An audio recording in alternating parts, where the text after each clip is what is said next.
Paping, alis na tayo.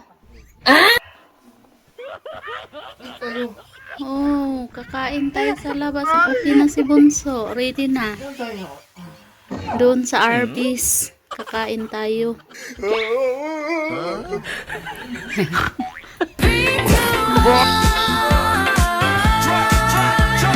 Long hair din ako dati, abot balikat ang bagsik.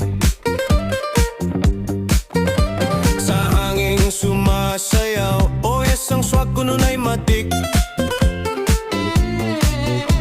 Pero oras ay tumakbo, buhok ko'y nagpaalam na. At sa